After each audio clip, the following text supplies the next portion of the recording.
देखिए आज का जो हमारा टॉपिक है वो है आरसीडीसी सर्किट। आरसीडीसी सर्किट में मैंने आर और सी को सीरीज में लगा दिया। ये एक रेजिस्टेंस कैपेसिटेंस सर्किट है, बिकॉज हम प्योरली कैपेसिटिव सर्किट कैपेसिटेंस वाले चैप्टर में पढ़ के आ चुके हैं और प्योरली रजिस्टिव हम पढ़ ही रहे थे इतने दिन से। अब उनका कॉम्बिनेशन होगा। एसी एक अलग चैप्टर है, उसमें अलग से टॉपिक आएगा, लेकिन यहाँ केवल डीसी के लिए। तो ये देखो, एक मोर्स की नाम से एक स्विच है जो वन की साइड अगर आपने कनेक्ट किया, आप अब बोर्ड पे ध्यान दो, जो वन की साइड अगर आपने कनेक्ट किया तो बैटरी कनेक्ट होगी कैपेसिटर से। बैटरी कनेक्ट होने का मतलब है कैपेसिटर की चार्जिंग होगी। और अगर चार्जिंग फुल हो चुकी है और फिर आपने टू की साइड कनेक्ट किया तो बैटरी तो डिस्कनेक्ट हो जाएगी और एक क्लोज पाथ बन जाएगा, वहां से कैपेसिटर डिस्चार्ज होगा। क्या ये डायग्राम आ रहा है समझ में? क्या बताया मैंने? जब आप इस स्विच को वन की तरफ प्रेस करेंगे तो एक बार बार का सर्किट बनेगा जिसमें एक बैटरी इन्वॉल्व है, तो कैपेसिटर चार्ज होगा। जब आप इस स्विच को टू की तरफ प्रेस करेंगे तो केवल ऊपर ऊपर का सर्किट बनेगा जिसमें क्लोज पाथ भी बन गया और बैटरी भी नहीं है, तो चार्ज कैपेसिटर डिस्चार्ज होगा। तो ये दो चीजें हमें इसमें पढ़नी है। तो आप बताओ, जब चार्जिंग करना चाहता हूं तो मैं किधर कनेक्ट करूं की को? मैं स्टार्ट कर रहा हूं चार्जिंग ऑफ कैपेसिटर, इनिशियली अनचार्ज है फर्स्ट पे।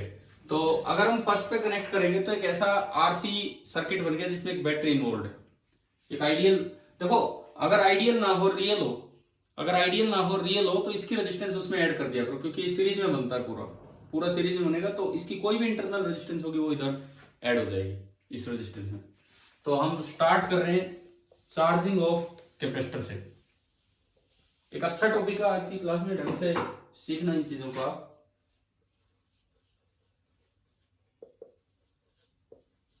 सबसे पहली चीज है चार्जिंग ऑफ कैपेसिटर।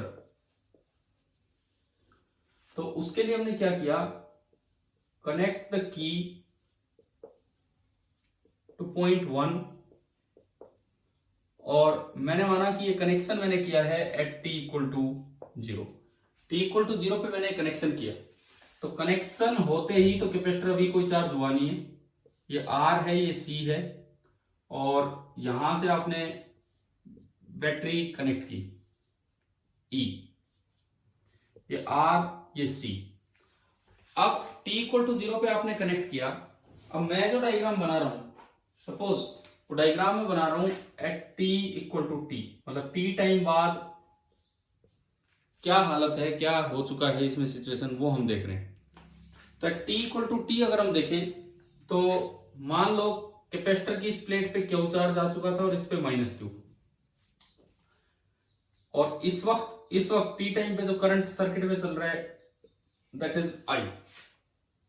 पहली बात तो बताओ, इस आई और क्यू में क्या रिलेशन होगा कि अगर टी टाइम पे क्यू चार्ज आ चुका है और अगले dt टाइम में डी क्यू चार्ज हो रहा है, तो t प्लस dt टाइम में यहां हो जाना है q प्लस डी क्यू, और इस समय करंट आई है टी टाइम पे, तो आई और क्यू में क्या रिलेशन होगा? आई और क्यू में हम रिलेशन सीधा लिखेंगे, I will be equal to D Q by D T, कि अगर टी टाइम पे क्यू चार्ज है और आई करंट है तो आई बराबर होगा D Q by D T. अब मैं इस सर्किट में केवीएल लगाऊं, नीचे नीचे वाले सर्किट में केवीएल लगाऊं, तो ये देखो, ये plus minus E plus minus I into R. Capacitor में बताओ, आपको ध्यान होगा क्या लिखा करते थे, ये प्लस ये माइनस, बीच में क्या आएगा, क्या आएगा कैपेसिटर में? ई नहीं आएगा। पोटेंशियल डिफरेंस क्या लिखा करते थे कैपेसिटर में? अगर चार्ज स्टोर्ड क्यू है, कैपेसिटेंस सी है, तो पोटेंशियल डिफरेंस कितना लिखते थे? जैसे रजिस्टर में आई इंटू आर, बैटरी आइडियल है तो ई, यहां क्या लिखें बीच में बताओ आप? अरे यार भूल गए क्या, क्यू बाई सी। यहां जो पोटेंशियल डिफरेंस होगा, वोल्टेज होगी, that will be Q by C. आपने क्या किया, इसमें केवीएल लगाया। सपोज मैं यूं घूम रहा हूं, पहली एंट्री माइनस से, मैंने इस लूप में टी टाइम पे केवीएल लगाया। पहली एंट्री माइनस से तो प्लस का आई आर, अगली एंट्री प्लस से तो माइनस ई, एंड अगेन अगली एंट्री माइनस से तो plus Q by C is equal to 0। मैं इसको एक डिफरेंशियल इक्वेशन की फॉर्म में अगर देखूं तो आर इंटू आई को मैं लिख सकता हूं D Q by D T plus Q by C minus E is equal to 0। इसको इक्वल टू ई भी लिख सकते हैं, ई को मैंने उधर भेज दिया। दोनों साइड आर से डिवाइड कर दो तो ये एक डिफरेंशियल इक्वेशन इन क्यू बन गई, D Q by D T plus 1 by R C into Q is equal to E. This is first order differential equation in Q. अच्छा, ये हमें सोल्व नहीं करनी है बिकॉज ये इंटीग्रेशन से सोल्व होती हैं। हो जाएगा, ये आसानी से सोल्व हो जाएगा, लेकिन हमें वो करने की जरूरत ही नहीं है। इंटीग्रेशन से सोल्व होती तो हमें इनके सॉल्यूशन डायरेक्ट याद रखने होते हैं, क्योंकि हमारे काम का ये इक्वेशन नहीं है, हमारे काम की इसका सॉल्यूशन है कि इसका क्या सॉल्यूशन निकल के आता है। अब वो सॉल्यूशन आपको याद रखना है। इस इक्वेशन का जो सॉल्यूशन होता है, मैं ऊपर दिखाता हूं, यहां पे देखिए, solution of equation number 1 is Q. उसमें वेरिएबल क्यू है, Q as a function of time निकल के आएगा। Q is equal to Q not into 1 minus E raise to power minus T by tau. Q is equal to Q not into 1 minus E raise to power minus T by tau. यहाँ पे दो value है, Q not और tau. उनकी values आपको याद रखनी होती है। Where Q not is the maximum charge जो लास्ट में कैपेसिटर पे आ जाएगा, that will be E into C, and tau की वैल्यू होती है आर इंटू सी। एक डिफरेंशियल इक्वेशन बनी, हमारे काम के उसका सॉल्यूशन है। मतलब जब कैपेसिटर चार्ज होगा एक रेजिस्टिव सर्किट में, तो उस पर चार्ज एक्सपोनेंशियली इंक्रीज करता है।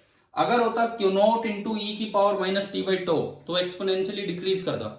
अगर है क्यू नॉट इंटू ई की पावर 1 माइनस ई की power minus T by tau, तो आप देखेंगे टाइम बढ़ेगा तो ये वैल्यू कम होगी, तो 1 माइनस ये वैल्यू बढ़ेगी। तो ओवरऑल ये चार्ज एक्सपोनेंशियली इंक्रीज कर रहे हैं। अब मैं ग्राफिकली आपको समझाता हूं कि ये किस तरह से एक्सपोनेंशियली इंक्रीज करेगा और क्या इसका मतलब है। टाइम कांस्टेंट का क्या मतलब है वो भी हम देखेंगे। टाइम कांस्टेंट इस टो को बोलते हैं। टाइम कांस्टेंट का मतलब होता है कि जो भी चेंज होना है, 63% चेंज कितनी देर में हो चुका है, उस समय को बोलते हैं टाइम कांस्टेंट। दोबारा सुने, टाइम कांस्टेंट का मतलब होता है कि जितना भी चेंज होना है उसका 63% कितनी टाइम में हो चुका है। अब अगर मैं इस एक्सपोनेंशियली इंक्रीजिंग पैरामीटर को ग्राफ में दिखाऊं, Q is a function of time, अगर हम देखें तो ये देखो ये किस तरह का ग्राफ बनेगा। Q is a function of time अगर हम देखते हैं, इसमें जब आप t की जगह 0 रखोगे, t की जगह 0 रखोगे तो e की पावर 0 1, 1 माइनस 1 0। तो इनिशियली कैपेसिटर अनचार्ज है, 0 से स्टार्ट होगा। As t tends to infinity रखोगे तो e की पावर माइनस इंफिनिटी, यानी कि 1 अपॉन e की पावर इंफिनिटी 0, 1 माइनस 0 1, यानी कि q tends to q not. देखिए यहां से दो बातें ये समझ में आ रही है कि at t equal to 0 q is 0, as t tends to infinity q tends to q not.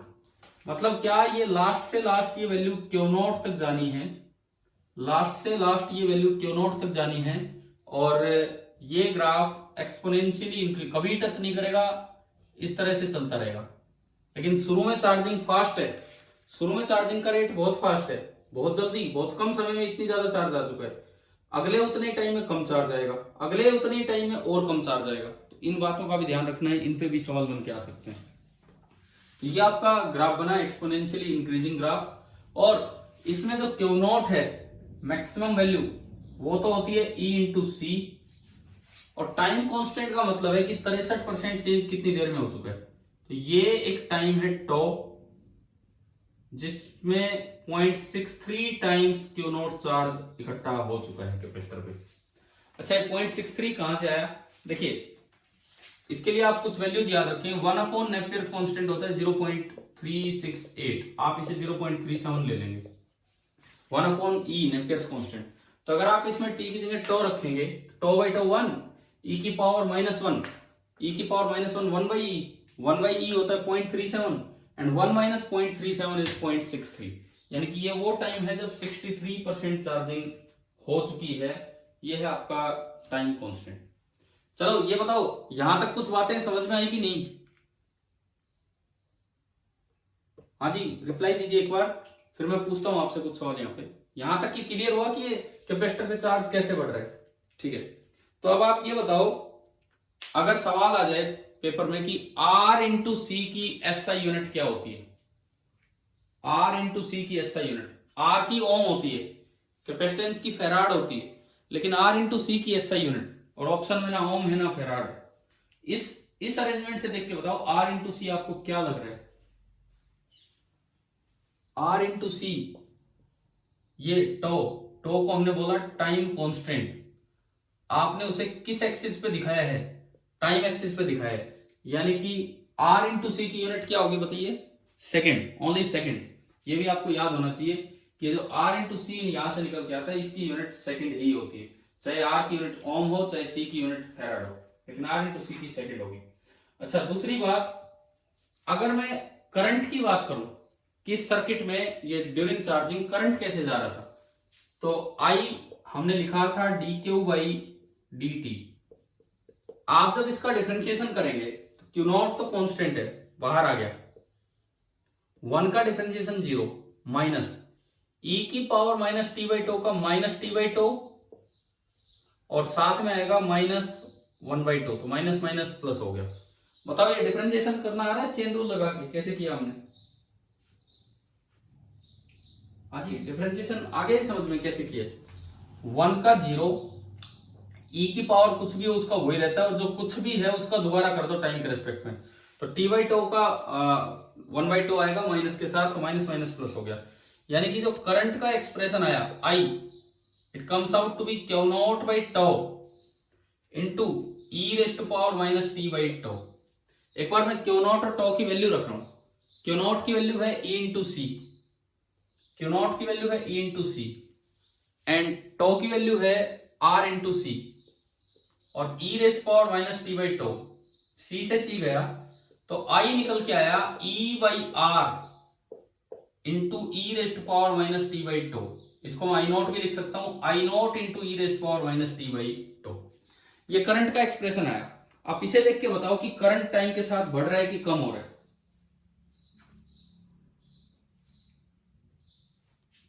इस एक्सप्रेशन को देख के होती है कि सर्किट में करंट टाइम के साथ बढ़ रहा है या कम हो रहा है।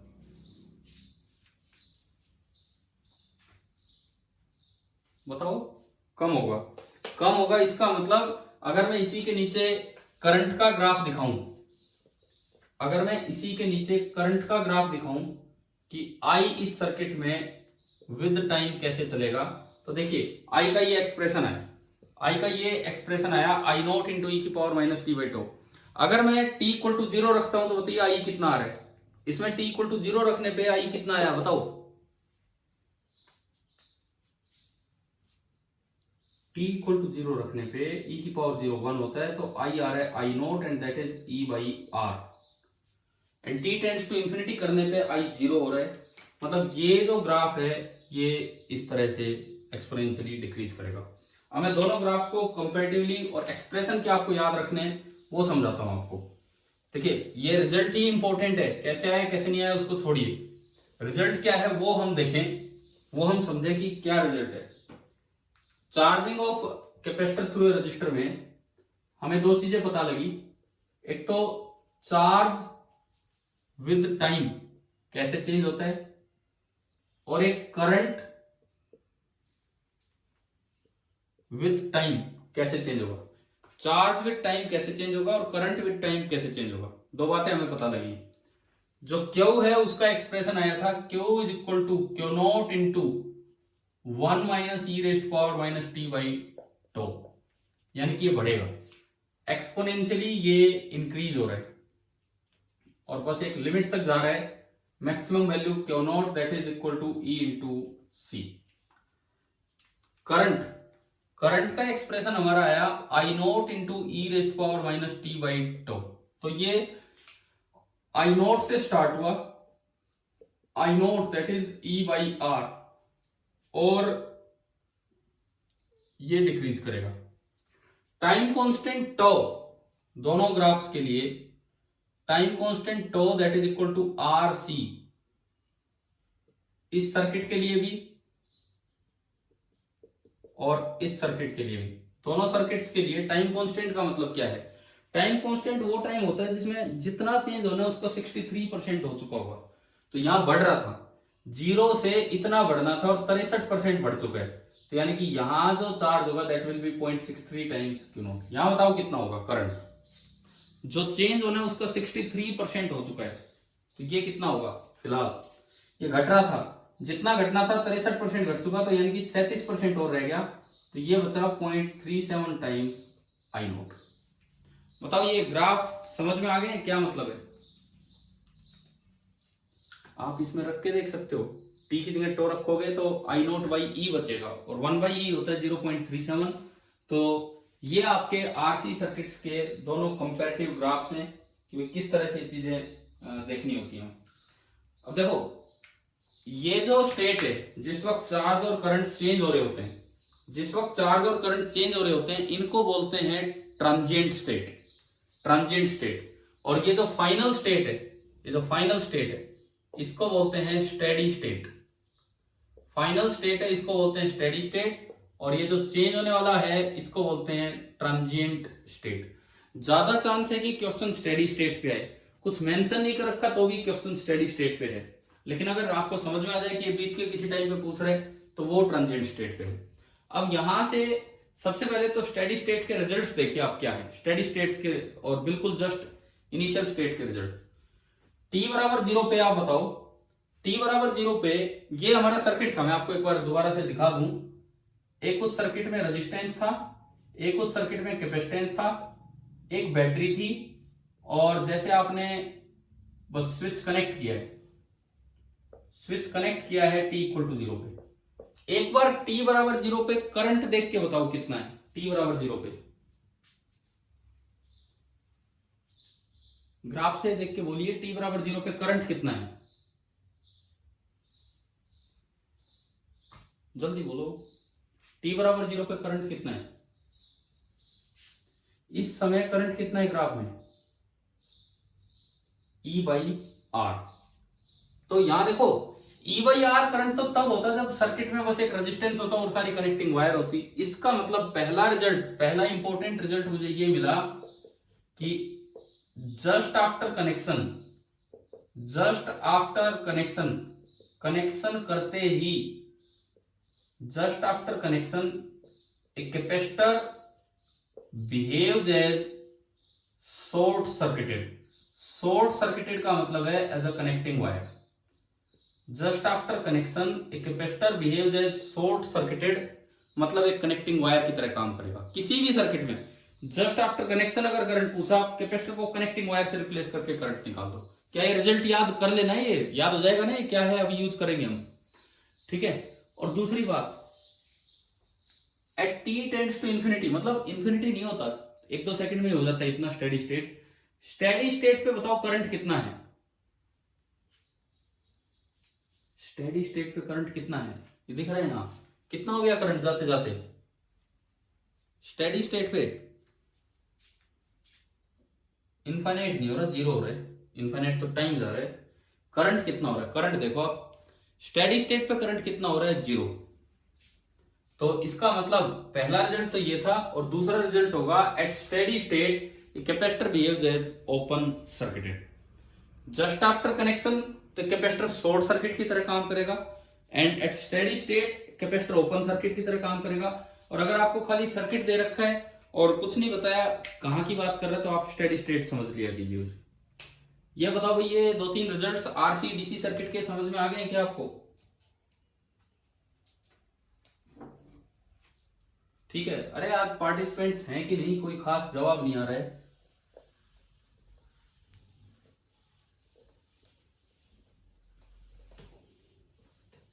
एक बार दोबारा से मुझे बताओ कितने पार्टिसिपेंट्स हैं अभी?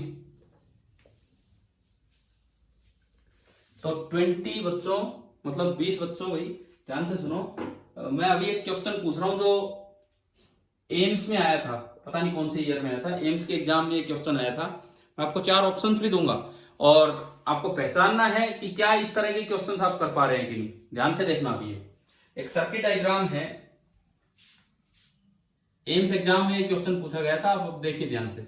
2 वोल्ट की बैटरी है, अपना कॉपी पेन भी तैयार रखें ताकि आपसे क्वेश्चन हो। यहां पे एक स्विच है, उसके बाद एक पॉइंट है ए, यहां एक रेजिस्टेंस लगा है 1 किलो ओम, 1 किलो ओम का रेजिस्टेंस लगा है। उसके बाद एक अगला पॉइंट इसके बाद है बी, यहां पे एक कैपेसिटर लगा है क्वेश्चन में 1 माइक्रोफेराड। मैं तो देख देख के बना रहा हूं, मुझे याद थोड़ी सर्किट। 1 माइक्रोफेराड है एंड इसके बाद है 1 किलो ओम। ये 1 किलो ओम ये दिया, ये सर्किट डायग्राम था क्वेश्चन का। अब इसमें पूछा है कि key is pressed at T equal to 0। एक तो ये दिया है कि ये जो की प्रेस की गई है क्वेश्चन में दिया है एट टी इक्वल टू 0, और इन्होंने 4 ऑप्शंस लिखे हैं, लेकिन ये पूछता है कि which of the following statements about the current I in the resistor A B is true. केवल ये ए बी रजिस्टर में से करंट की बात कर रहा है कि ए बी रजिस्टर में से जो करंट जाएगा उसके बारे में 4 स्टेटमेंट लिखी है, कौन सी ट्रू है। पहली स्टेटमेंट कहती है, पहली statement first option, I is equal to 2 milli ampere at all t. हर समय करंट 2 मिली एम्पियर बना रहेगा ए बी में। दूसरा कहता है I oscillate between 1 milli ampere and 2 milli ampere. Second option इसका ये है कि I oscillates between 1 milli ampere and 2 milli ampere. कभी 1 हो जाएगा, कभी 2 हो जाएगा, इस तरह से। तीसरा ऑप्शन कहता है I is 1 milli ampere at all time. Third option, तीसरा ऑप्शन इसमें यह है कि I is 1 milli ampere at all time. हर समय जो करंट है वो 1 मिली एम्पियर है। And fourth and last option है कि एट टी इक्वल टू 0 तो I 2 मिली एम्पियर है। एट टी इक्वल टू 0 जो I है वो 2 मिली एम्पियर है। एंड आगे लिखता है and with time it goes to 1 milli ampere. And with time, जैसे जैसे समय आगे बढ़ेगा ये 1 मिली एम्पियर की तरफ चला जाएगा। It goes to 1 milli ampere. चलो, एक अच्छा सा सवाल मैंने आपको यहां बना के दे दिया जो एम्स एग्जाम में पूछा गया था कुछ साल पहले। अब बताइए आप क्या आंसर आएगा इसका, ट्राई कीजिए, बताइए।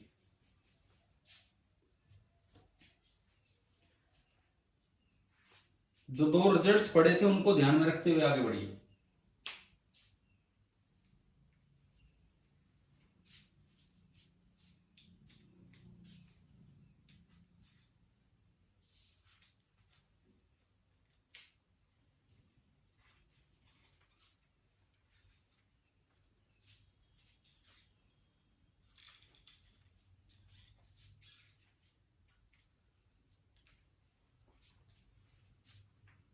पहले ये बताओ, T equal to 0 capacitor short होगा कि ओपन होगा? जस्ट कनेक्ट करते ही शॉर्ट होगा। टी इक्वल टू 0 पे आपने कैपेसिटर को शॉर्ट कर दिया तो ये कनेक्टिंग वायर से ज्वाइन कर दिया। क्या आंसर आया, कौन सा? हाँ ठीक है, D is the right answer. देखिए अब इधर सुनिए, आपने जस्ट इसको कनेक्ट किया तो कैपेसिटर को शॉर्ट कर दिया। कैपेसिटर को शॉर्ट किया, करंट चला आई। यहां करंट के पास 2 रास्ते हैं, यहां करंट के पास 2 रास्ते हैं, 2 पैरेलल पाथ्स हैं। लेकिन पैरेलल में करंट डिवाइड होता है इनवर्स रेशियो ऑफ रेजिस्टेंस में, बट इसमें तो रेजिस्टेंस है, इसकी तो रेजिस्टेंस ही नहीं है। अगर पैरेलल में एक भी पाथ ऐसा मिल जाए जिसकी रेजिस्टेंस ना हो तो रेजिस्टेंस वाली साइड करंट नहीं जाता है, सारा करंट वहीं से गुजर लेता है। तो ये 1 किलो ओम उधर वाला किसी काम का ही नहीं है, क्योंकि एक रेजिस्टेंस लेस पाथ इसको दिख गया तो सारा करंट यहां से बोलेगा and this is of no use, ये किसी काम का ही नहीं हुआ टी इक्वल टू 0 पे। तो टी इक्वल टू 0 पे सर्किट में वोल्टेज है 2 वोल्ट, सर्किट में रेजिस्टेंस है 1 किलो ओम, तो आई बराबर V by R. V by R मतलब वी बाई 1 किलो ओम 10⁻³ तो ये हो गया 2 into 10⁻³ ampere, so that is 2 milli ampere. So at T equal to 0 current है 2 milli ampere. And with time मतलब स्टेडी स्टेट पे जब आप पहुंचेंगे तो स्टेडी स्टेट पे कैपेसिटर को क्या करना होता है, शॉर्ट या ओपन? ओपन। स्टेडी स्टेट पे आप कैपेसिटर ओपन कर देंगे, ये ओपन होती है, अब करंट के पास एक ही पाथ बचा कि आगे होके जाना पड़ेगा। तो अब सर्किट में 2 रेजिस्टेंस शामिल हो गए और दोनों सीरीज में। कितनी रेजिस्टेंस होगी सर्किट की टोटल? 2 किलो ओम। तो अब जो यहां से करंट निकलेगा this will be equal to 2 volt upon 2 kilo ohm, यह आएगा 10 to power minus 3 ampere and this is 1 milli ampere. तो ये आपका ये आ गया। अब बताओ समझ में आया कि नहीं आया ये सवाल, कैसे कैपेसिटर के रिजल्ट्स यूज हो रहे हैं। ठीक है। अच्छा ये इन्होंने सर्किट पूछा था एबी में से करंट, मान लो यही सवाल कल को टेस्ट में आ जाए और बनाने वाला थोड़ा चेंज करके ऑप्शंस दे दे। ये तो करंट पूछा है एबी में से, वो करंट पूछ ले कैपेसिटर में से, तो शुरू में बिल्कुल शुरू में तो कैपेसिटर में करंट वही था जो कितना था 2 मिली एम्पियर। फाइनली कैपेसिटर में कितना करंट होगा, शुरू में तो 2 मिली एम्पियर है, फाइनली कितना होगा with time it goes to 0, क्योंकि कैपेसिटर ओपन हो जाता है तो उसमें से कोई करंट फ्लो नहीं कर पाएगा। समझ में आ गया? ठीक है। अब देखो अगर ग्राफिकली ये पूछा जाता, यही 4 ऑप्शन ग्राफिकली पूछे जाते, तो जो इसका करेक्ट ग्राफ होता वो ये होता, चार्ज टाइम के साथ बढ़ता है, करंट टाइम के साथ कम होता है। तो करंट टाइम के साथ कम होगा, पर ये 2 से कम होते होते 0 पे नहीं आया, 2 से कम होते होते केवल 1 पे आया है। तो आप इस क्वेश्चन का जो ग्राफ बनेगा करंट का वो ऐसा बनेगा, 2 से कम होते होते 1 पे आएगा, ना कि 0 पे। किसी भी तरह से ये सवाल दोबारा रिपीट किया जा सकता है कहीं भी, तो मैं आपको वही चीजें बता रहा हूं।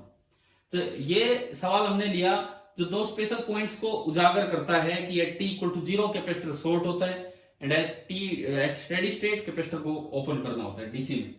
अब मैं एक सवाल ले रहा हूं जो ट्रांजिएंट स्टेट पे बेस्ड है, एक क्वेश्चन जिसमें ना t इक्वल टू 0 की बात हो रही है, ना t टेंड्स टू इंफिनिटी की बात हो रही है। भैया आप ध्यान से अटेंड कीजिए, बिकॉज इस क्लास के बाद आपका एक टेस्ट होगा आरसी सर्किट पे। ठीक है, केवल आरसी सर्किट जैसा मैं पढ़ा रहा हूं उसी तरह के 6-7 सवाल में दूंगा, 8 सवाल जितने भी होंगे आपको ट्राई करके रिप्लाई करना है। कल यार रिप्लाई नहीं किया, 3-4 बच्चों का रिप्लाई आया टोटली, और बहुत अच्छे तरीके से रिप्लाई किया जिन्होंने किया, ऑलमोस्ट सवाल वो सही कर रहे थे। इसका मतलब कल की जो क्लास थी पावर ट्रांसमिशन वाली वो लगभग बच्चों को समझ में आ गई। बट बाकी बच्चे भी रिप्लाई कीजिए, ऐसे नहीं फिर क्या फायदा इन टेस्ट का। देखिए आरसी डीसी सर्किट, एक बार ये बताओ कल किस किस ने मेरे पास भेजा था रिप्लाई? यस सर ही बोल दो, नाम लोची मतलब यस सर, बस ये 2-3 ही होंगे जिन्होंने भेजा था, बाकी भी कीजिए भाई। देखो सुनो, अब अगला सवाल ट्रांजिएंट स्टेट पे, एक कैपेसिटर है 100 माइक्रोफैराड का और एक बैटरी है 12 वोल्ट 2 ओम की। ये सर्किट है, कैपेसिटर है 100 माइक्रोफैराड एंड हमें एक बैटरी दी है 12 वोल्ट एंड 2 ओम, इस तरह से, बस ये है। तो इसमें इन्होंने पूछा है कि कितना टाइम लगेगा 99% चार्ज स्टोर होने पे कैपेसिटर में। ये हमारा सवाल है इसमें कि time taken by the capacitor to store 99% of total charge. अब ये तो दिख ही गया कि ये तो ट्रांजिएंट स्टेट पे ही है, क्योंकि ना तो बिल्कुल शुरू की बात कर रहे हैं ना बिल्कुल आखिर की। 99% चार्ज बीच का कोई इंस्टेंट है, कितनी देर में 99% चार्ज स्टोर होगा। अब ये अगर आपको सोल्व करना है तो चार्ज वाली इक्वेशन ध्यान में लाओ। चार्ज वाली इक्वेशन क्या थी? Q is equal to Q not into 1 minus E raise to power minus T by two. और ये ध्यान रखना है ई कोई इलेक्ट्रॉन का चार्ज नहीं है, this is not the charge of electron, this is Napier's constant जो लॉगरिथम वाला है। अब इस सवाल में पहले तो आप एक Q नॉट और टाउ और ये निकाल दो, फिर वैल्यू पुट करेंगे। Q नॉट देखो इस क्या इसमें कहीं रेजिस्टेंस दिख रहा है आपको? इस सर्किट में, इस सर्किट में रेजिस्टेंस ये रहा, तो आप इस बैटरी को आइडियल मान लो और यूं मान लो जैसे सर्किट में एक रेजिस्टेंस था 2 ओम का। पहले बताओ टॉ कितना है इस सर्किट का? इस सर्किट का टाइम कांस्टेंट कितना होगा? R इंटू सी, तो R इंटू सी, तो टाइम कांस्टेंट हो गया 200 माइक्रो सेकेंड। माइक्रो में चल रहे चलने दीजिए, टाइम टॉ आपका आया 200 माइक्रो सेकेंड। अब Q नॉट मैक्सिमम चार्ज जो आना है that is E into C. E into C किया तो 12 इंटू 100 दिख रहा है नहीं आपको, क्या हो रहा है 1200 माइक्रो कूलम। क्यू नॉट आया 1200 माइक्रो कूलम, ये आपका चार्ज आ गया। अब मुझे ये निकालना है कि कितनी देर में 0.99 टाइम्स चार्ज आ चुका होगा। तो let at t equal to t1, किसी समय t1 पे जो चार्ज है that is 0.99 times Q not. मैंने इसमें पुट किया तो 0.99 Q not is equal to Q not into 1 minus E rest power minus t1 by tau. Q not से क्यू नॉट कट गया तो क्यू नॉट तो निकालने का कोई बेनिफिट भी नहीं हुआ। अब मुझे इसको सिंप्लीफाई करना है, तो ये देखो यहां से अगर मैं इस इक्वेशन को आगे बढ़ाऊं तो 1 minus E rest power minus t1 by tau that is 0.99। तो यहां से e rest power minus t1 by tau 1 minus 0.99 e rest power minus t1 by tau that is 0.01। 0.01 आपका ये आया। अब इसको आगे सिंप्लीफाई कैसे करें, पहले पावर दोनों पॉजिटिव कर दो, ये 10 की पावर माइनस 2 है, इसको नीचे ले जाओ तो e rest power t1 by tau that is equal to 10 is power 2, ये आ गया। अब मुझे यहां से टाइम निकालना है, तो इसको मैं सिंप्लीफाई किस तरीके से करूं। आप दोनों साइड log ले लीजिए to the base e, log to the base e, और यह है e raised power t1 by tau और e log e 10 raised power 2। मैं बता देता हूं ये इक्वेशन कैसे सिंप्लीफाई होगी। देखिए पावर पीछे उतर आएंगी, पावर आगे आ जाएंगी, तो t1 by tau into log e to the base e बराबर 2, ये पावर से 2 इधर आया, log 10 to the base e. log e to the base e 1 होता है, t1 by tau is equal to 2 times log base e को base 10 में convert करना हो तो 2.3026 से मल्टीप्लाई करते हैं and log 10 to the base 10 जो कि 1 हो जाएगा। तो t1 आपका आया 2 इंटू 2.3026 इंटू टो। टो कितना आया था अभी हमने ऊपर कैलकुलेट किया था उस सवाल में 200 माइक्रो सेकेंड। तो जो टाइम आएगा, टाइम कितनी देर के बाद ये 99% चार्ज आएगा, वो ये आ जाएगा 200 माइक्रो सेकेंड। इतनी देर के बाद ये 99% चार्ज आ रहा है। इसका जो आंसर है वो 920 माइक्रो सेकेंड है। तो आप देख सकते हैं आता होगा 920, ये सोल्व करेंगे तो ये 920 आ जाएगा। तो 920 माइक्रो सेकेंड इसका आंसर है। तो ये आपका क्वेश्चन था ट्रांजिएंट स्टेट पे। अभी बताओ ट्रांजिएंट स्टेट और इनिशियल और स्टेडी स्टेट, ये दोनों बातें समझ में आ गई कैसे सोल्व करना है। ठीक है, ठीक है। अब सुनो, आगे सुनो इसके बाद। हाँ जी, कोई डाउट है इसमें?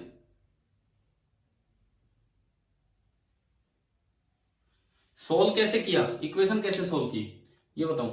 देखो हमने ये इक्वेशन कहां तक यहां तक समझ में आ गया था, यहां तक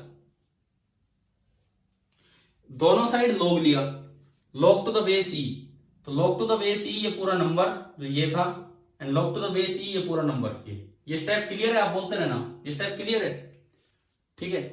अब पावर जो होती है वो आगे आ जाती मल्टीप्लाई होने, इसकी भी पावर आगे आ जाएगी मल्टीप्लाई होने। तो t1 बाई टो आगे आ गया log e to the base e, 2 आगे आ गया log 10 to the base e। Clear? ये स्टेप क्लियर? बताओ ये वाला स्टेप क्लियर है क्या? ठीक है। log में जब नंबर और पावर सेम होता है तो उसकी वैल्यू 1 होती है। log e to the base e 1, तो इधर ओनली बच गया t1 by tau. log base e को बेस 10 में कन्वर्ट करना हो तो 2.3026 से मल्टीप्लाई कर देते हैं। तो हमने क्या किया, इसको लिख दिया 2.3026 into log 10 to the base 10, ये हमने लिखा। ठीक है, log 10 to the base 10 again 1 हो गया, ये मल्टीप्लाई कर लेंगे, उसको टो से मल्टीप्लाई कर देंगे और t1 आ जाएगा और आंसर ये है। तो ये आता होगा यहां से सोल्व करके। क्या सभी को ये दोनों सवाल समझ में आ गए, एक पिछला और एक ये? ठीक है। अब देखो, अब मान लो क्वेश्चन में जिक्र ही नहीं है कि भाई कौन सी स्टेट का है, क्या सवाल है, क्या पूछना चाह रहा है। तो कैसे हमें आइडिया लगाना होगा। एक अगला सवाल मैं लेता हूं आरसी सर्किट पे। नेक्स्ट क्वेश्चन,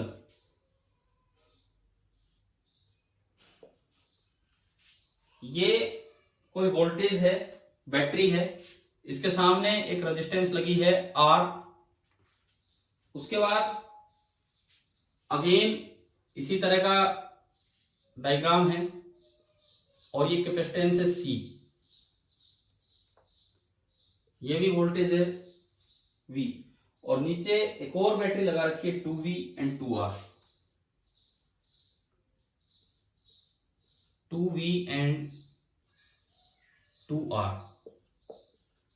ये आपको सर्किट दिया गया है और बस सवाल इतना सा लिखा है, the potential drop across the capacitor is, केवल इतना सा क्वेश्चन है, the potential drop across the capacitor is, और जो चार ऑप्शंस दिए गए हैं V, V/2, V/3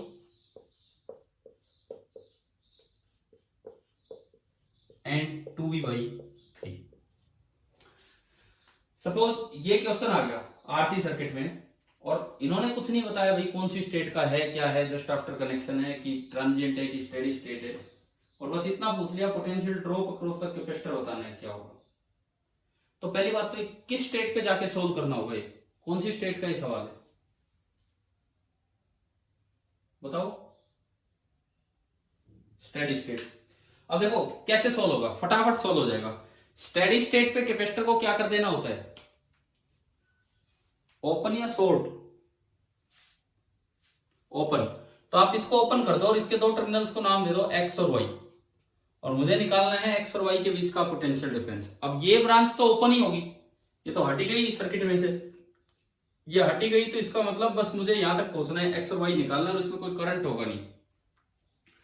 अब बाहर बाहर वाले सारी चीजें सीरीज में होगी, बाहर बाहर वाले सारी चीजें सीरीज में होगी, तो बाहर बाहर वाले सर्किट का रेजिस्टेंस बताओ कितना है, टोटल रेजिस्टेंस बाहर बाहर के सर्किट का बताइए। 3R, बिल्कुल सही, 3R है, सीरीज में है वो। और बाहर बाहर के सर्किट की वोल्टेज बताओ कितनी है, ईएमएफ टोटल कितना है, दोनों सीरीज में है सेल्फ।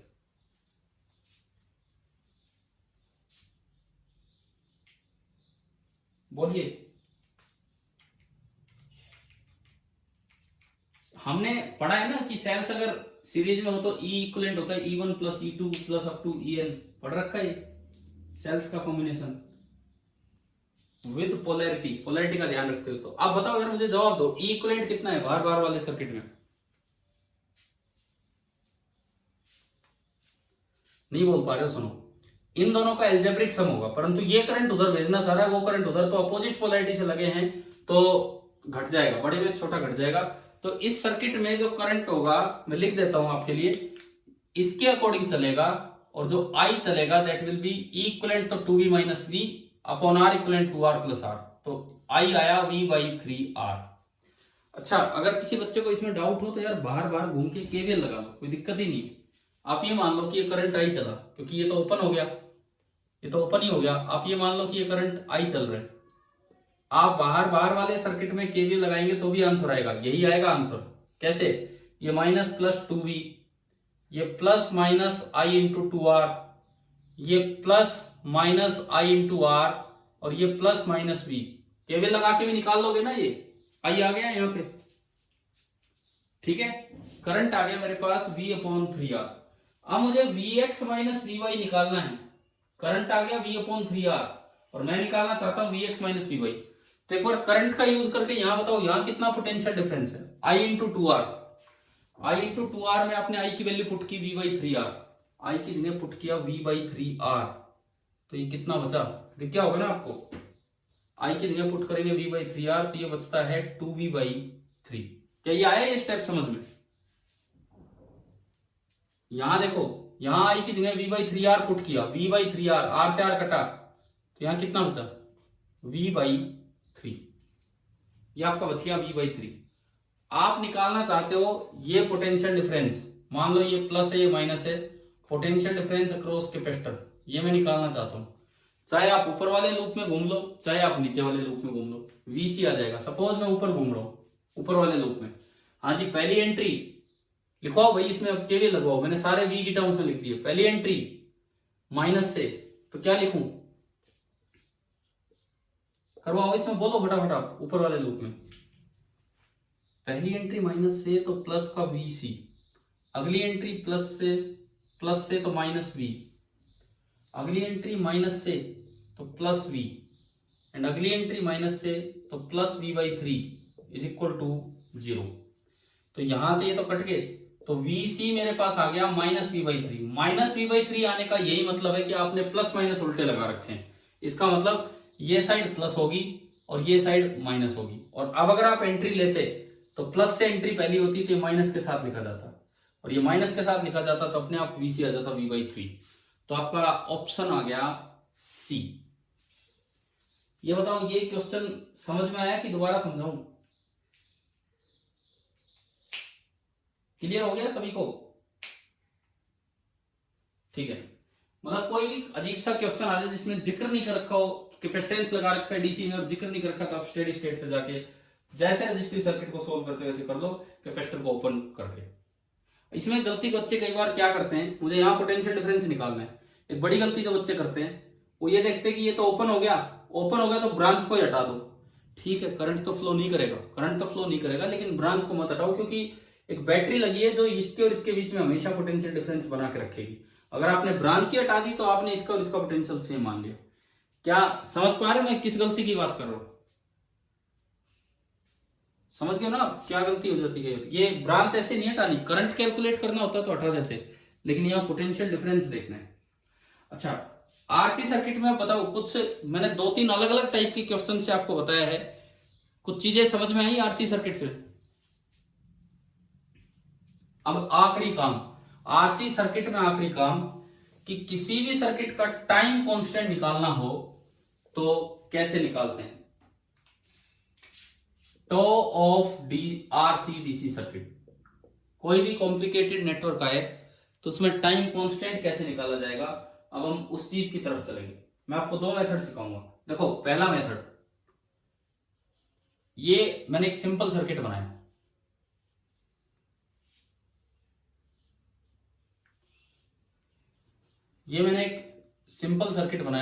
आरसी, और हम पहले से ही जानते हैं कि इसका टाइम कांस्टेंट होता है R/C। लेकिन असल में टाइम कांस्टेंट निकलता कैसे? तो मेथड फर्स्ट क्या कहता है कि सबसे पहले आप इनिशियल करंट निकाल लो। इनिशियल करंट मतलब कैपेसिटर को शॉर्ट करके करंट निकाल लो। देखो, जो मैं पहला मेथड आपको सिखा रहा हूं उसमें 3 स्टेप है। किसी भी सर्किट में आपको 3 स्टेप कर देने। फाइंड I इनिशियल, भाई I इनिशियल निकालना है तो कैपेसिटर को शॉर्ट करना होगा कि ओपन करना होगा, बताओ? शॉर्ट। तो आपने इसको कैपेसिटर को शॉर्ट किया और इसमें तुरंत आ गया कि I इनिशियल होगा E/R, पहला स्टेप। ये मेथड फर्स्ट का पहला स्टेप है। उसके बाद आप क्या कीजिए, find final charge on the capacitor. Find Q final capacitor पे कितना। देखो, पहला स्टेप ये, दूसरा स्टेप ये, फिर हम तीसरे स्टेप पे चलेंगे। अब फाइनल चार्ज अगर निकालना हो तो कैपेसिटर को शॉर्ट करना है कि ओपन करना है, बताइए? ओपन। तो आपने क्या किया, इसको ओपन कर दिया। ओपन करते ही करंट जीरो, तो यहां पोटेंशियल डिफरेंस जीरो, तो इसका कोई भी पार्ट पोटेंशियल डिफरेंस का इसके पास तो आया ही नहीं, तो इसका मतलब ये सारा का सारा पोटेंशियल डिफरेंस यहां आ गया। इसका मतलब फाइनली कैपेसिटर के पास जो पोटेंशियल डिफरेंस है वो E आ गया। और चार्ज स्टोर्ड होता है Q और माइनस Q, और चार्ज स्टोर्ड होता है CV, तो जो इसका C है वो, और इनटू वोल्टेज आई E। तो जो Q फाइनल आपके पास आएगा, that will be equal to C into E। Equation number 2। पहले बताओ, ये 2 स्टेप आ रहे हैं समझ में? क्या करना है अभी मैं किसी सर्किट में लगाऊंगा, ये तो सीधा सर्किट लिया हमने, कोई और अजीब सर्किट भी हम लेके चलेंगे। हाँ जी, ये बताओ यहां तक आ गया क्या समझ में? ठीक है। अब टाइम कांस्टेंट, तीसरा स्टेप, इसमें आप थोड़ा सा यूं सोचिए, टाइम चार्ज अपॉन करंट होगा या करंट अपॉन चार्ज होगा? Time constant charge upon current होगा या करंट अपॉन चार्ज होगा? बताओ।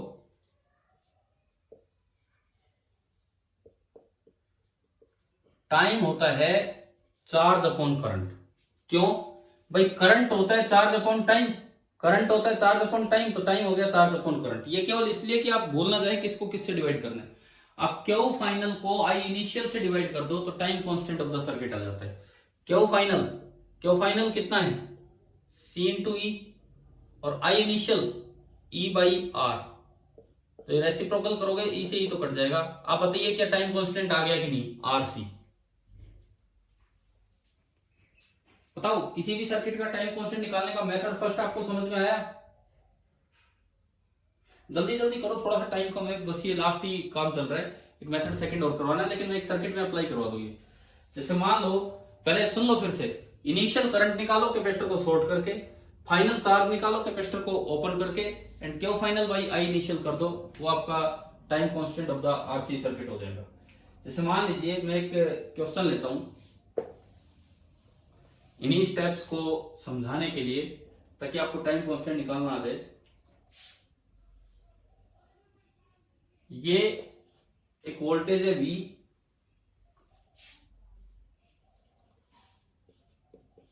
ये इसमें रेजिस्टेंस दिया है 6R, ये रेजिस्टेंस है R, कैपेसिटेंस है C, इस तरह का कुछ अरेंजमेंट है, और बाहर एक और 3R। बस इतना सा सवाल है कि find time constant of the RC circuit. ये जो भी आरसी सर्किट आपको दिया है इसका टाइम कांस्टेंट क्या होगा, केवल ये आपको निकालना है। तो फर्स्ट स्टेप क्या था? फर्स्ट स्टेप, पहला स्टेप क्या करना है? Find current. अब करंट में भी तो कंफ्यूजन है, करंट बैटरी से, करंट 6R से, करंट 3R से, या करंट कैपेसिटर से। हमें करंट निकालना होता है कैपेसिटर से। वो जो पीछे सर्किट बनाए थे, एक छोटा सा सर्किट था, उसमें तो सारे में सेम था। बड़ा सर्किट है तो आपको आई इनिशियल जो निकालना हो कैपेसिटर में से निकालना है। तो आप बताइए इनिशियली कैपेसिटर को क्या कर दे? शॉर्ट कर दे। देख लो अब आप, मैं यहां कर रहा हूं, आपने क्या किया? कैपेसिटर को शॉर्ट कर दिया। इनिशियली आपने कैपेसिटर को शॉर्ट कर दिया इस तरीके से। उसके बाद कैपेसिटर शॉर्ट करने के बाद ये R और 3R दोनों पैरेलल में हो गए, दिख गया होगा यहां से, R और 3R पैरेलल में। तो पैरेलल में कितना होगा? आप फटाफट यार सोल्व कीजिए और यही बताओ कितना आ रहा है। R और 3R का पैरेलल में कितना होगा? R1 R2 upon R1 plus R2, तो 3R/4 आया। 3R/4 6R के साथ सीरीज में, तो 3R/4 प्लस 6R, 6 4 24 और 3 27, 27/4R। तो जो करंट यहां से चला, वो तो चलेगा V/27R/4, तो 4V/27R। क्या ये करंट यहां वाला समझ में आ गया आपको? बैटरी में से क्या करंट चला है? हाँ जी बताओ, आया समझ में यहां तक? लेकिन मुझे चाहिए कैपेसिटर में से, तो अब उसे डिवाइड कीजिए। आगे चल के। तो ये देखो यहां तक ये करंट आया, ये R और ये 3R, मान लो इसको मैं I1 बोलूं और इसको I2। पैरेलल में जो करंट बढ़ता है इनवर्स रेशियो ऑफ कैपेसिटेंस में बढ़ता था, तो I1:I2 होगा इनवर्स रेशियो, तो 3:1। 3:1 का मतलब इसके 4 हिस्से करके 3 हिस्से इधर दे दो, तो इसका 4 चौथा पार्ट, 4 से 4 कैंसिल, V/27R इसका चौथा पार्ट है, तो इधर तो जाएगा एक पार्ट V/27R, और इधर जाएगा 3 पार्ट V/27R इंटू 3, तो V/9R। अब बताओ कि आपको आई इनिशियल निकालना आ गया कि नहीं? हाँ जी, आई इनिशियल क्लियर हुआ सभी को? कोई डाउट है तो बोलिए, नहीं तो मैं आगे बढ़ूं फिर। अच्छा, उसके बाद दूसरा स्टेप, ये हमारा पहला स्टेप हुआ कि हमने आई इनिशियल निकाल दिया। दूसरा स्टेप था कि find final charge on the plates. तो उसके लिए कैपेसिटर को कैपेसिटर को ओपन करना होगा। उसके लिए आपने कैपेसिटर को ओपन किया, तो यहां वाले कैपेसिटर को, अब ये भूल जाओ ये करंट तो इनिशियल था, इसको भूल जाओ, ये करंट इनिशियल था, ये जो हमने निकाला वो मैं निकाल के रख चुका हूं। अब कैपेसिटर को आपने ओपन करके इन टर्मिनल्स को नाम दे दिया एक्स और वाई। क्या इस ब्रांच में कोई बैटरी है ना? ये देखो, जिसको ओपन किया, क्या इसमें कोई बैटरी है? क्या इस ब्रांच में कोई बैटरी है? इधर नहीं है तो आप इसको हटा दो, फिर कोई दिक्कत नहीं है पोटेंशियल डिफरेंस देखने के लिए। तो ये पॉइंट भी x होगा और ये पॉइंट भी y होगा। तो मुझे x और y के बीच में पोटेंशियल डिफरेंस देखना है, वो कैपेसिटर के पास ही पोटेंशियल डिफरेंस होगा। जो x और y में पोटेंशियल डिफरेंस होगा वो कैपेसिटर में ही होगा। अब बताओ, अब पूरे सर्किट में ये दोनों सीरीज में हो गए, तो total resistance 6R plus 3R 9R। 9R अगर टोटल रेजिस्टेंस है तो जो अब जो I फाइनल चलेगा that will be equal to V upon 9R। अब जो I फाइनल चलेगा that will be V upon 9R। तो V अपॉन 9R करंट यहां से आया, तो यहां जो ड्रॉप होगा plus minus V upon 9R into 3R। R से R गया और ये आपका आया V बाई 3। R से R जाने के बाद ये आपका आ गया V बाई 3। आप ये बताओ, ये 3R वाले रजिस्टर के पास पोटेंशियल डिफरेंस समझ में आ गया? V बाई 3 क्लियर हो गया यहां तक? अब ये पॉइंट x है, ये पॉइंट y है, तो Vx माइनस Vy यानी कि कैपेसिटर के पास जो पोटेंशियल डिफरेंस आएगा वो होगा V बाई 3। तो जो charge stored on the capacitor हो जाएगा वो हो जाएगा C इंटू V बाई 3। आप बताइए सेकेंड इक्वेशन समझ में आई क्या? कैसे बनाई है हमने? ठीक है, आप अगर मैं ये वीडियो भी डालूंगा, आप दोबारा भी ये देखना अगर कोई दिक्कत लगे तो। फाइनल स्टेप, तीसरा step, Q final upon I initial. तो आपने क्यू फाइनल लिया CV बाई 3, CV बाई 3, और आई इनिशियल लिया V by 9R, V by 9R।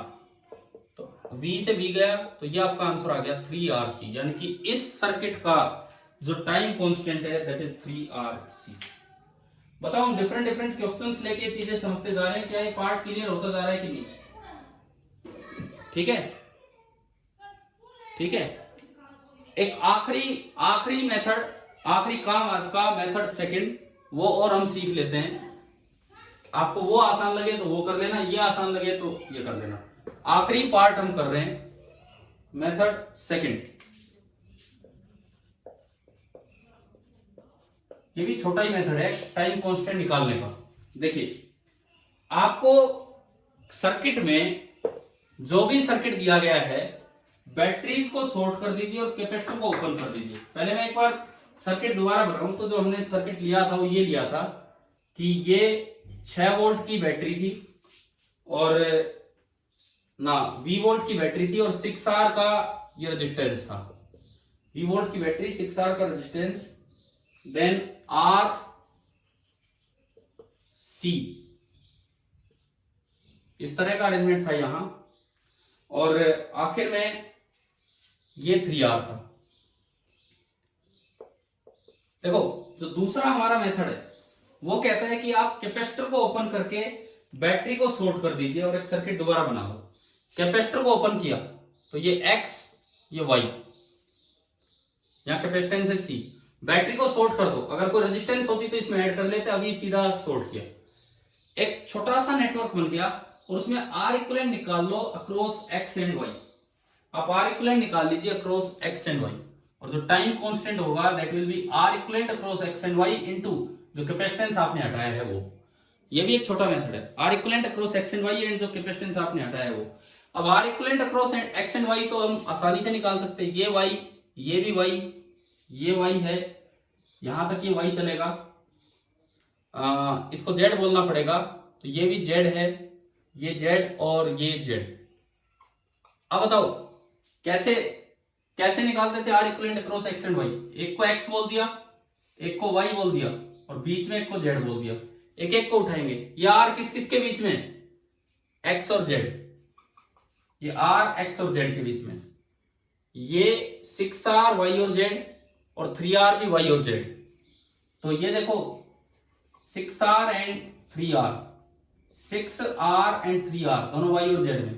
6R और 3R पैरेलल में कितना होगा? 6R और 3R का पैरेलल में बोलो, 6R और 3R का पैरेलल में कितना होगा? 2R, और अब ये दोनों सीरीज में, तो R इक्वलेंट XY के बीच में कितना आ गया 3R, और इसको यहां मल्टीप्लाई कर दो तो जो टाइम कांस्टेंट आया 3R इंटू C। क्या ये मेथड आ गया है समझ में? ये वाला मेथड, कौन सा मेथड आसान है वैसे भाई? देख लो, कोई सा भी आपको यूज करना है ना वो आप यूज कीजिए, अगर टाइम कांस्टेंट पूछा गया है तो फाइनली ये मैंने आपको चार्जिंग ऑफ कैपेसिटर पूरा पूरा बता दिया कि किस तरह से ये होता है। एक लास्ट पॉइंट में ये बता रहा हूं कि जो अगर हम डिस्चार्जिंग करते, फुल्ली चार्ज कैपेसिटर को दोबारा से डिस्चार्ज करते, वो मोर्स की शुरू में यूज की थी, मोर्स की जो 1 पे यूज कर रखा था उसको अगर 2 पे कनेक्ट कर देते तो डिस्चार्जिंग में चार्ज भी कम होगा टाइम के साथ और करंट भी कम होगा ड्यूरिंग डिस्चार्जिंग। बस ये लास्ट पॉइंट है, चार्ज भी कम होगा और करंट भी कम होगा। तो चार्ज की इक्वेशन भी ऐसी हो जाएगी, जब जैसे ही आप डिस्चार्जिंग स्टार्ट करोगे Q not into e rest power minus T by to, कोई डिफरेंशियल इक्वेशन बनाने की जरूरत नहीं है। और करंट की इक्वेशन भी ऐसी होगी I not into e rest power minus T by two. बाकी दोनों का मतलब सेम है। ग्राफ जो चार्जिंग के दौरान बढ़ रहा था वो डिस्चार्जिंग के दौरान कम होना स्टार्ट हो जाएगा। चलो तो ये बताओ, आरसी सर्किट क्लियर हुआ यहां तक जो मैंने अभी पढ़ाया?